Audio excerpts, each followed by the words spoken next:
Hello students, आज के chapter में हम देखेंगे अनुबंध के आवश्यक तत्व, essentials of a valid contract. पिछले वीडियो में हमने ये समझा कि कॉन्ट्रैक्ट एक्ट कब से आया, कहाँ कहाँ वो एप्लीकेबल है, उसका स्कोप क्या है, किन बेसिक बातों का आपको ध्यान रखना चाहिए। आज हम इस बारे में बात करेंगे कि अगर एक वैलिड कॉन्ट्रैक्ट करना है, दो पार्टीज़ हैं, उनके बीच में एक कॉन्ट्रैक्ट हो जाए, इसके लिए किन किन तत्वों का पूरा होना ज़रूरी है। आराम से पढ़ेंगे, बहुत आराम से आपको समझ में आएगा। ठीक है, ये एक इमेज है, इससे कुछ बातें लिखी हुई है, फिर भी सबसे पहले शुरुआत पिछले चैप्टर से करते हैं। यह अधिनियम 1 सितंबर 1872 को लागू किया गया, तो बहुत पुराना एक्ट है। 1 सितंबर 1800 भारत को ये लागू हुआ था। अनुच्छेद 370 को हटाए जाने के बाद यह अधिनियम जम्मू कश्मीर समेत संपूर्ण भारत में लागू होता है। एक ज़माना था जब हम पढ़ाई करते थे तो हम कहते थे कि यह एक्ट जम्मू कश्मीर के अलावा संपूर्ण भारत में लागू होता है, लेकिन जब से अनुच्छेद 370 को रिपील किया गया है, उसे हटा दिया गया है, तब से ये संपूर्ण भारत में लागू होता है। लेकिन इसका ये भी मतलब है कि विदेशों में लागू नहीं होता है, ये भारत में लागू होता है। अनुबंध को संविदा भी कहते हैं। इंग्लिश में एक ही टर्म है कॉन्ट्रैक्ट, हिंदी में अनुबंध या संविदा कहते हैं। याद रखिएगा, हर ठहराव अनुबंध नहीं होता। Every agreement is not contract. ध्यान रखिएगा, हमारे ऐप पे नोट्स सारे अवेलेबल हैं, वो हिंदी में और इंग्लिश में दोनों में दिए गए हैं। ठीक है, यहाँ पे फिर दोनों बार लाइनें पढ़ने में समय जाता है, मैं बातें समझा दूंगा। देखिए, अग्रीमेंट, हर अग्रीमेंट कॉन्ट्रैक्ट नहीं होता।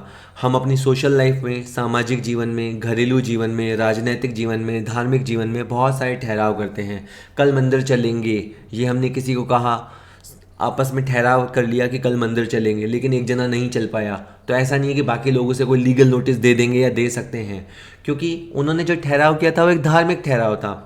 और धार्मिक ठहराव, जैसे मैंने बताया था पिछले वीडियो में भी, कि सामाजिक ठहराव, घरेलू ठहराव, धार्मिक ठहराव, इनमें जनरली मान्यता ये ली जाती है कि पक्षकार आपस में कहें, उनका आपस में कानूनी रूप से बंधने का कोई इरादा नहीं है, वो कोई लीगल रिलेशन क्रिएट करने का इरादा नहीं रखते। तो इसीलिए हर ठहराव, ठीक है ना, अब याद रखिए, एक लाइन में बोलूँगा, कंप्लीट करना। सारे अनुबंध ठहराव होते हैं, परंतु सारे ठहराव अनुबंध नहीं होते। इंग्लिश में all contracts are agreement but all agreements are not contract. Clear है ना? ठीक है, फिर भी कोई डाउट हो, व्हाट्सअप नंबर लगाता रहता है, आप भेज दिया करो मेरे को। ठीक है, अब अनुबंध क्या है? अनुबंध दो या दो से अधिक व्यक्तियों के बीच में किया गया ठहराव है, जिसे राजनियम द्वारा प्रवर्तित कराया जा सकता है। हमेशा याद रखिएगा, अगर अपन अनुबंध, ये चलो लिखा हुआ ही है, अनुबंध तब कहलाएगा जब पहली बात तो ठहराव हो और ठहराव प्रवर्तनीय हो, यानी एक अग्रीमेंट होना चाहिए और उस अग्रीमेंट में कानूनन कोई अड़चन नहीं होनी चाहिए। An agreement which is enforceable by law, एक ठहराव जो कानून द्वारा प्रवर्तनीय हो, वो जाके अनुबंध बनता है। उससे पहले आपको ठहराव समझना पड़ेगा। ठहराव मतलब क्या? किसी बात पे ठहर जाना, किसी बात पे अग्री हो जाना। तो अगर एक पार्टी प्रस्ताव दे और दूसरी पार्टी स्वतंत्र रूप से फ्रीली स्वीकृति दे, तो ठहराव होता है। जैसे मैं कहूँ, कोई बच्चा मेरे पास आए, मैंने फिर कहा, मैं एक समझाने के लिए कह रहा हूँ, अब मैं कोई फिजिकल कोचिंग नहीं लेता, लेकिन एक बात समझाने के लिए बता रहा हूँ। जैसे सपोज करो एक बच्चा मेरे पास आए कि सर मुझे आपसे लॉ पढ़ना है और आप मुझे पढ़ा दोगे क्या? तो मैंने कहा हाँ ठीक है, पढ़ा दूंगा। तो अब हमारे और इसके बीच में उसने मेरे को प्रस्ताव किया कि पढ़ा दोगे क्या, और मैंने हाँ कहा फ्रीली, कोई ज़ोर ज़बरदस्ती नहीं, कोई से मुझे चाकू छुरा नहीं दिखाया, कोई बंदूक नहीं दिखाई, मैंने फ्रीली कहा हाँ मैं तुझे पढ़ा दूंगा। तो प्रस्ताव व स्वीकृति हो गई, तो ये ठहराव हो गया। अब अगर इसमें कोई कानूनी रूप से अड़चन नहीं है, तो ये ठहराव आगे चल के कॉन्ट्रैक्ट बन जाएगा, ये ठहराव आगे जाके अनुबंध बन जाएगा। ठीक है, तो अनुबंध क्या है? दो या दो से ज़्यादा व्यक्ति होने चाहिए, उनके बीच में एक ठहराव होना चाहिए। ठहराव ऐसा होना चाहिए जो राजनियम द्वारा प्रवर्तनीय हो, और अनुबंध का नतीजा क्या होता है? दोनों पक्षों को एक दूसरे के विरुद्ध अधिकार प्राप्त होते हैं। अब मेरा अधिकार ये है कि मैं उसे पढ़ाने के बाद उससे फीस प्राप्त कर सकता हूँ, बच्चे का अधिकार ये है कि फीस पे करने के बाद वो मुझसे पढ़ सकता है, पूरा कंटेंट उसे प्राप्त करने का अधिकार है। तो जब हम किसी अनुबंध में एंटर होते हैं, तो दोनों पक्षों के कुछ अधिकार और कुछ दायित्व उत्पन्न होते हैं। वैसे भी मैं सारे एलिमेंट्स इसके पढ़ाऊँगा। अब मेन चैप्टर स्टार्ट होता है। एक अग्रीमेंट, एक कॉन्ट्रैक्ट को वैलिड होने के लिए कौन कौन से तत्व होने चाहिए। सबसे मेन बात है कि ठहराव में एक से ज़्यादा पक्षकार, एक से अधिक पक्षकार होने चाहिए। वो 2, 3, 4, 5 कितने भी हो सकते हैं, लेकिन एक व्यक्ति खुद के साथ ठहराव नहीं कर सकता। क्योंकि क्या होता है, ठहराव करने के लिए एक पक्ष प्रस्ताव करेगा और दूसरा पक्ष स्वीकृति देगा। जैसे एक व्यक्ति मेरे पास आए और वो बोले आपका मकान किराए पे दोगे क्या। उसने प्रस्ताव किया, मैंने कहा हाँ दे देंगे, 5,000 किराया लगेगा, तो मैंने स्वीकृति दी और उसका प्रतिफल भी बता दिया कि मैं कितना लूँगा। एक व्यक्ति मेरे पास आया, मुझे पढ़ा दोगे क्या, मैंने कहा हाँ जी पढ़ा दूंगा, लेकिन इतने रुपए लूँगा। ठीक है, ऐसे दिन भर में कितने ही एग्रीमेंट होते हैं। आप टैक्सी रोक के बोलते हो कि भैया वहाँ पे फलाने होटल पे छोड़ दोगे क्या, वो कहेगा हाँ छोड़ दूंगा। तो फिर आपने पूछा, और इसलिए पूछा कि आप जानना चाहते, तो बस मैं समझाना चाहता था कि ठहराव करने के लिए एक पक्ष प्रस्ताव करेगा, दूसरा पक्ष स्वीकृति देगा, तो इसका मतलब है एक से अधिक पक्षकार होने चाहिए। सिंगल पक्षकार ठहराव का निर्माण नहीं कर सकता। तो अच्छा याद रखिएगा, जो व्यक्ति प्रस्ताव रखता है, जो व्यक्ति समझो बात शुरू करता है, वो कहलाता है प्रस्तावक, और जिसके सामने प्रस्ताव रखा जाता है वो कहलाता है प्रस्ताव ग्रहीता। और जैसे मान लीजिए एक व्यक्ति आया और कहता है कि सर रूम किराए पे दोगे क्या, तो वो हो गया प्रस्तावक। उसने मेरे सामने प्रस्ताव रखा तो मैं हो गया प्रस्ताव ग्रहीता। ठीक है, अब मैंने कहा हाँ 5,000 किराया होगा, कल से रहने के लिए आ सकते हो, तो मैंने स्वीकृति दी। तो जैसे ही मैं स्वीकृति दे दूंगा तो ये बन जाएगा वचनदाता, और मैं बन जाऊंगा, वो बन जाएगा लाइक जिसने प्रस्ताव किया था वो बन जाएगा वचनदाता, और मैं बन जाऊंगा वचन ग्रहीता। पूरी कहानी मैं दोबारा दोहराता हूँ। एक व्यक्ति आया, उसका नाम है टी। उसने कहा सर मुझे रहने के लिए मकान चाहिए, 5,000 रुपये किराया मैं दे सकता हूँ, क्या आप मुझे रहने के लिए मकान देंगे। मैंने कहा हाँ दे दूंगा। उसने मेरे सामने प्रस्ताव रखा जब, तब तक तो मैं प्रस्ताव ग्रहीता कहलाऊंगा। ठीक है, ये बंदा कहलाएगा ऑफरर और मैं कहलाऊंगा ऑफरी। उसके बाद जैसे ही मैंने यस कही तो ये बन जाएगा वचनदाता और मैं बन जाऊंगा वचन ग्रहीता। ठीक है, इसे कहेंगे प्रॉमिसर और इसे कहेंगे प्रॉमिसी। तो अब इसने वचन दिया है कि ये मुझे 5,000 रुपये देगा और ये वचन मैंने प्राप्त किया है, तो मैं कहलाऊंगा वचन ग्रहीता। तो आपको स्थिति याद रखनी है। ठीक है, हिंदी इंग्लिश किसी में डाउट हो आप मुझे आराम से बोल देना। ठीक है, ठीक है। तो लेकिन ये बात तय रही कि कम से कम 2 पक्षकार होने चाहिए। जैसे फॉर एग्जाम्पल, ठीक है, एक और एग्जाम्पल में ये बात और कन्वे हो जाएगी। प्रस्ताव व स्वीकृति अर्थात ठहराव होना चाहिए। देखिए कॉन्ट्रैक्ट को बनाने के लिए सबसे पहले आपको अग्रीमेंट की ज़रूरत है। हिंदी इंग्लिश में दोनों में सुनिएगा, दोनों टर्म्स कान में जाने चाहिए। अनुबंध के निर्माण के लिए सबसे पहले आपको ठहराव करना चाहिए और ठहराव के लिए एक प्रस्ताव और उस पर स्वीकृति होनी चाहिए। जहाँ पे देखो 2 गंजे आदमी आपस में हाथ मिला रहे हैं। I will sell my car for ₹10K, would you purchase it. मैं अपनी कार 10,000 में बेचना चाहूँगा, क्या आप लेंगे। तो इसने रखा है प्रस्ताव, yes I will purchase it, इसने दी है स्वीकृति। ठीक है, प्रस्ताव स्वीकृति। तो प्रस्ताव देने वाला कहलाएगा प्रस्तावक और जिसके सामने प्रस्ताव रखा गया वो कहलाएगा प्रस्ताव गृहीता। प्रस्ताव जैसे ही उसने स्वीकार कर लिया, वो प्रस्ताव को जरूरी नहीं हाँ ही करे, वो कहे मेरे को नहीं चाहिए आपकी कार, रखो जाके अपनी पास। ठीक है, नहीं भी कह सकता है, लेकिन अगर वो हाँ कर देता है, प्रस्ताव ग्रहीता हाँ भर देता है, तो फिर ये कहलाएगा वचनदाता। जिसने बात शुरू की वो कहलाएगा वचनदाता और दूसरा पक्ष कहलाएगा वचन ग्रहीता। इसको इंग्लिश में बोलेंगे प्रॉमिसर, इसे बोलेंगे प्रॉमिसी। कम से कम इससे एक बार फिर बात साबित हुई, कम से कम 2 पक्षकार होने चाहिए, ज़्यादा पक्षकार हो सकते हैं। ठहराव करने के लिए विधिवत प्रस्ताव किया जाना चाहिए, तत्पश्चात उस प्रस्ताव की विधिवत स्वीकृति भी देनी चाहिए। आगे मैं आपको बता दूं, हर एलिमेंट पे पूरा एक चैप्टर है। इन शॉर्ट तो मैं यहाँ कह रहा हूँ 10 प्रस्ताव हैं, बाद में प्रस्ताव पे पूरा एक चैप्टर है, स्वीकृति पे पूरा चैप्टर है, प्रतिफल पे पूरा चैप्टर है, और प्रतिफल का लीगल या लॉफुल होना उस पर ऊपर पूरा टॉपिक है। तो अभी मैं ज़्यादा नहीं बता रहा, अभी मैं आपको बेसिक बात बता रहा हूँ। ठीक है, हेलो स्टूडेंट्स, अगर आप कॉमर्स के स्कूल लेक्चरर की तैयारी कर रहे हैं तो हम आपके लिए कंप्लीट कोर्स लेके आए हैं। ये कोर्स हमारे ऐप पे अवेलेबल है, आपको प्ले स्टोर से उसे डाउनलोड करना होगा। उस कोर्स में आपको कंप्लीट कंटेंट मिलेगा जिसकी आपको ज़रूरत है। अगर आप एक ही बार में अगर अपना स्कूल लेक्चरर एग्ज़ाम क्रैक करना चाहते हैं तो आपको ज़रूर ये कोर्स लेना चाहिए। इस कोर्स में आपको क्या मिलेगा, आपको सारे चैप्टर्स के वीडियोस मिलेंगे। अगर इस कोर्स में ऑलमोस्ट 60 चैप्टर्स हैं तो हर चैप्टर पे हमने 5-5, 6-6 वीडियोस बना रखे हैं जो आपको मिलेंगे। ताकि उस चैप्टर को आपको पूरा समझ में आ सके कि उस चैप्टर में है क्या। प्रैक्टिकल क्वेश्चंस व्हाइट बोर्ड पे कराए गए हैं, इसके अलावा थ्योरी लेक्चर्स के वीडियोस भी दिए गए हैं। चैप्टर होने के बाद प्रैक्टिस के लिए हर चैप्टर के 100 से ज़्यादा एमसीक्यू कराए गए हैं, कहीं कहीं तो 200 या 300 एमसीक्यू भी हैं। मिनिमम हर चैप्टर के 100 एमसीक्यू दिए गए हैं। इसके अलावा सारा कोर्स हो जाने के बाद प्रैक्टिस के लिए या एग्ज़ाम के लिए तैयार करने के लिए 50 सैम्पल पेपर्स दिए गए हैं। एक सैम्पल पेपर में 150 एमसीक्यू हैं। Total 7500 MCQs are there. इसके अलावा हर चैप्टर के नोट्स हमने दिए हैं। ये नोट्स और सारे एमसीक्यू हिंदी में भी हैं, इंग्लिश में भी हैं। तो अगर आप किसी भी लैंग्वेज से हैं, कोई बैरियर नहीं है, आप आराम से इसकी तैयारी कर सकते हैं। कोर्स लेने के बाद बाय द वे ऐसा होगा नहीं, पर बाय द वे अगर आप संतुष्ट नहीं हैं तो 5 दिन के अंदर आप मनी बैक गारंटी ले सकते हैं। कोई क्वेश्चन नहीं पूछा जाएगा, आपकी फीस पूरी की पूरी रिफंड कर दी जाएगी। जस्ट आपको 5 दिन कोर्स को लेके देखना है।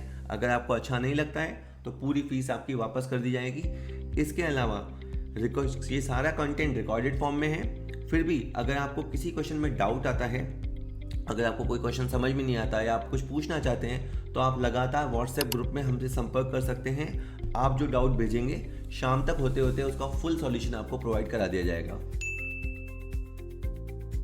तो एक प्रस्ताव को एक टाइम पास के लिए नहीं होता है। जब आप किसी अग्रीमेंट में एंटर होने की इच्छा रखते हो, जब आप सामने वाले की स्वीकृति जानना चाहते हो, उसकी स्वीकृति देना ना देना आपके लिए मैटर करता है, तो माना जाता है आपने प्रस्ताव किया है। तो प्रस्ताव के पीछे भावना होती है सामने वाले का मन टटोलना कि वो उस में एंटर होना चाहता है या नहीं। ठीक है, अच्छा, अब प्रस्ताव में 2 शब्द आते हैं। पहले मैं हिंदी में बोलूँगा। एक होता है प्रति प्रस्ताव और एक होता है स्थानापन्न प्रस्ताव। सपोज करो मैं आपसे एक बात पूछता हूँ। आप किसी को फ़ोन लगा रहे हो, शाम के मतलब 4:55 हुए हैं और आप किसी को कॉल कर रहे हो। एट द सेम टाइम पता नहीं कैसे सामने वाला भी 4:55 पे आपको कॉल कर रहा है। क्या हो रहा होगा? एग्जैक्ट 4:55 पे आप उसको कॉल मिला रहे हो, वो आपको कॉल मिला रहा है। क्या होगा? आप दोनों के फ़ोन इंगेज आएंगे। आप दोनों की बात करने की ज़बरदस्त इच्छा हो रही है, लेकिन आप दोनों के फ़ोन इंगेज आएंगे। आप फ़ोन करेंगे तो उसका फ़ोन बिजी बताएगा, वो वहाँ से फ़ोन देख रहा है तो उसका फ़ोन बिजी बताएगा। कॉल कब संभव होगी? कॉल का संभव जब आप फ़ोन रख दो, फिर देखो यहाँ पता नहीं बिजी आ रहा है, फिर आप फ़ोन रख दो, फिर वहाँ से फ़ोन आ जाएगा। अब प्रति प्रस्ताव में क्या होता है, कभी कभी क्या होता है, एक ए मान लो अपनी एक कार है, वो बी को बेचना चाहता है। ठीक है, ए यहाँ से उसको मेल करता है कि भाई मैं अपनी कार आपको बेचना चाहता हूँ। बी को ये पता नहीं है कि ए अपनी कार बेचना चाहता है। B at the same time अपनी वही इच्छा जताता है कि मैं आपकी कार खरीदना चाहता हूँ। यानी मन में दोनों के सेम भाव है। एक अपनी कार बेचना चाहता है, दूसरा वही कार खरीदना चाहता है। शायद मूल्य भी सेम है, दोनों 1 लाख रुपए पे एग्री है कि मैं आपको 1 लाख में अपनी कार बेचना चाहता हूँ, क्या आप खरीदेंगे? सामने वाला कहता है कि मैं आपकी 1 लाख में कार खरीदना चाहता हूँ, क्या आप देंगे? दोनों के मन में एक भाव है, लेकिन ये 2 प्रस्ताव हैं। 2 प्रस्ताव मिलकर ठहराव का निर्माण नहीं करते। रिमेंबर, एक प्रस्ताव होना चाहिए और उस प्रस्ताव को जानने के बाद स्वीकृति होनी चाहिए, तो ही ठहराव का निर्माण होगा। एक तरफ से ऑफर होना चाहिए, आफ्टर नोइंग द ऑफर सामने वाला अगर एक्सेप्टेंस देगा तो अग्रीमेंट क्रिएट होगा। 2 offers can not make an agreement. Yes, I am saying that 2 offers can not make an agreement. 2 offer से आप अग्रीमेंट का निर्माण नहीं कर सकते। तो ये जो होता है इसको बोलते हैं क्रॉस ऑफर। जब एक दूसरे को बात कहता है, दूसरा वही बात एक को कहता है, लेकिन दोनों तरफ से प्रस्ताव है, प्रस्ताव एक दूसरे से गुजर रहे होते हैं, एक दूसरे को क्रॉस कर रहे होते हैं, तो उनको कहते हैं क्रॉस ऑफर। क्रॉस ऑफर से वो लाइन देगा, क्रॉस ऑफर से ठहराव ए का निर्माण होता है, बी निर्माण नहीं होता है, सी निर्माण हो सकता है, डी पक्षकारों की इच्छा पर निर्भर करता है। तो आपको बोलना है प्रति प्रस्ताव से ठहराव का निर्माण नहीं होता है। अब दूसरा एक वर्ड होता है स्थानापन्न प्रस्ताव, उसको अपन बोलते हैं काउंटर ऑफर। काउंटर ऑफर में यूँ समझो कि मान लो मैं मान लो किसी से मकान किराए पे लेने गया। मैंने कहा सर मुझे आपका मकान पसंद है और मुझे आपका मकान रहने के लिए चाहिए, 8,000 रुपये महीना मैं किराया दे सकता हूँ, क्या आप देंगे? ठीक है, उसने सपोज कहा हाँ, तब तो ठहराव का निर्माण हो जाएगा। पर उसने कहा हाँ दे देंगे किराए पे, कोई दिक्कत नहीं है, पर किराया तो यार 10,000 रुपये होगा। मैंने उससे कहा 8,000 रुपये में किराए पे मकान दोगे क्या? सामने वाले ने कहा हाँ, लेकिन किराया 10,000 रुपये लगेगा। तो क्या ये स्वीकृति है? ये स्वीकृति नहीं है। ऐसी स्वीकृति को हिंदी में अपन बोलते हैं सशर्त स्वीकृति। सामने वाले ने स्वीकृति दी पर उसने शर्त लगा दी तो सशर्त स्वीकृति से स्थानापन्न प्रस्ताव का जन्म होता है, इससे काउंटर ऑफर का जन्म होता है। उसने एक तरह से बॉल मेरे पाले में फेंक दी। मैंने उससे कहा 8,000 में किराए पे मकान दोगे क्या? उसने कहा दे दूंगा लेकिन 10,000 रुपये लगेंगे। नाउ मुझे हाँ करनी है। अब मैंने कहा नहीं, मैंने कहा मैं ज़्यादा से ज़्यादा सर 9,000 दे पाऊंगा, इससे ज़्यादा नहीं दे पाऊंगा। अगेन ये काउंटर ऑफर है। यहाँ पे आप ये मत समझिए कि पहले उसने हाँ भरी फिर आप भी हाँ भरे हो, अभी तक हाँ हुई नहीं है।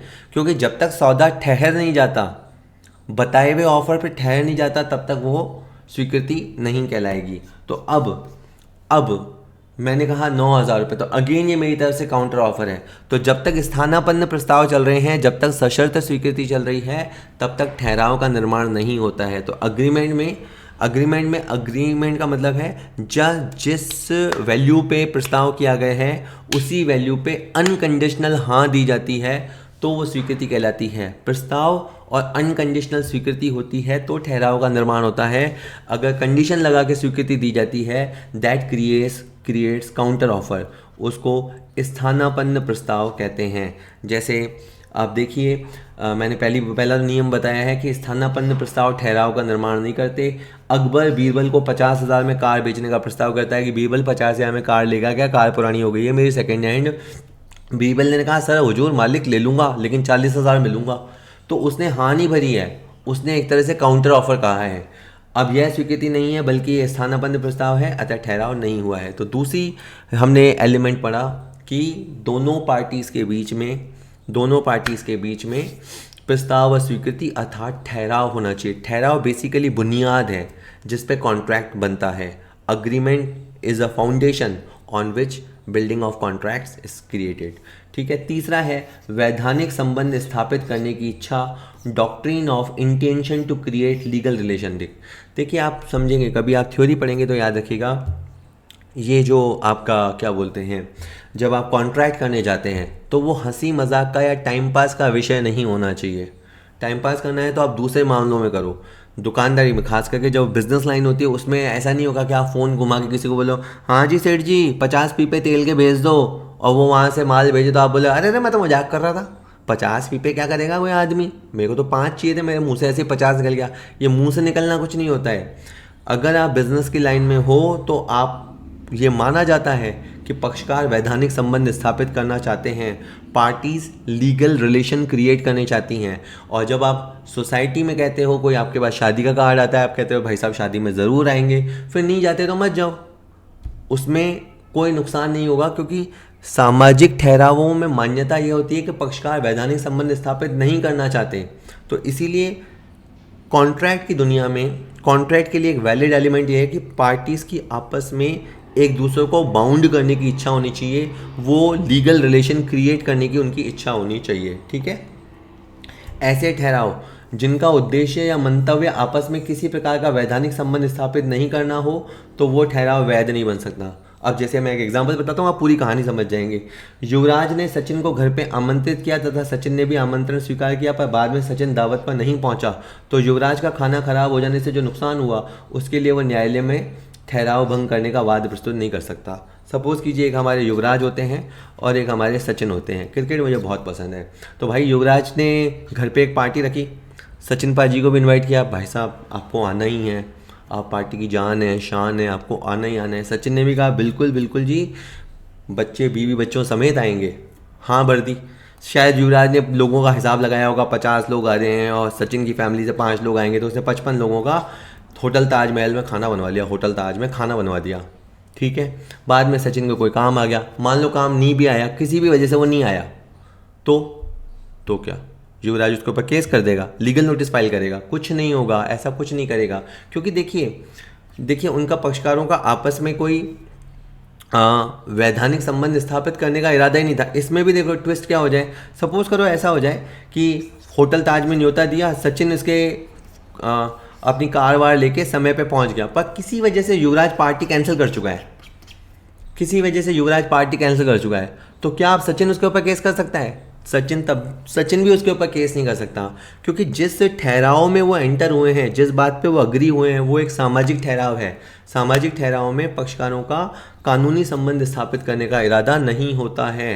ठीक है, तो आपको हमेशा ये याद रखना है कि जितने भी सोशल, धार्मिक मतलब रिलीजियस, पारिवारिक मतलब डोमेस्टिक ठहराव होते हैं, उसमें जनरल परसेप्शन क्या माना जाता है, जनरली क्या माना जाता है कि पक्षकारों की इच्छा वैधानिक संबंध स्थापित करने की नहीं थी। जबकि व्यावसायिक ठहराव में, बिजनेस एग्रीमेंट में जनरली क्या परसेप्शन लिया जाता है, क्या क्या अजम्पशन लिया जाता है कि पक्षकार वैधानिक संबंध स्थापित करने के लिए ठहराव करते हैं। कॉन्ट्रैक्ट के लिए क्या है, कॉन्ट्रैक्ट के लिए क्या ज़रूरी है, कॉन्ट्रैक्ट होने के लिए ज़रूरी है कि पक्षकारों में वैधानिक ठहराव करने की इच्छा हो। ठीक है।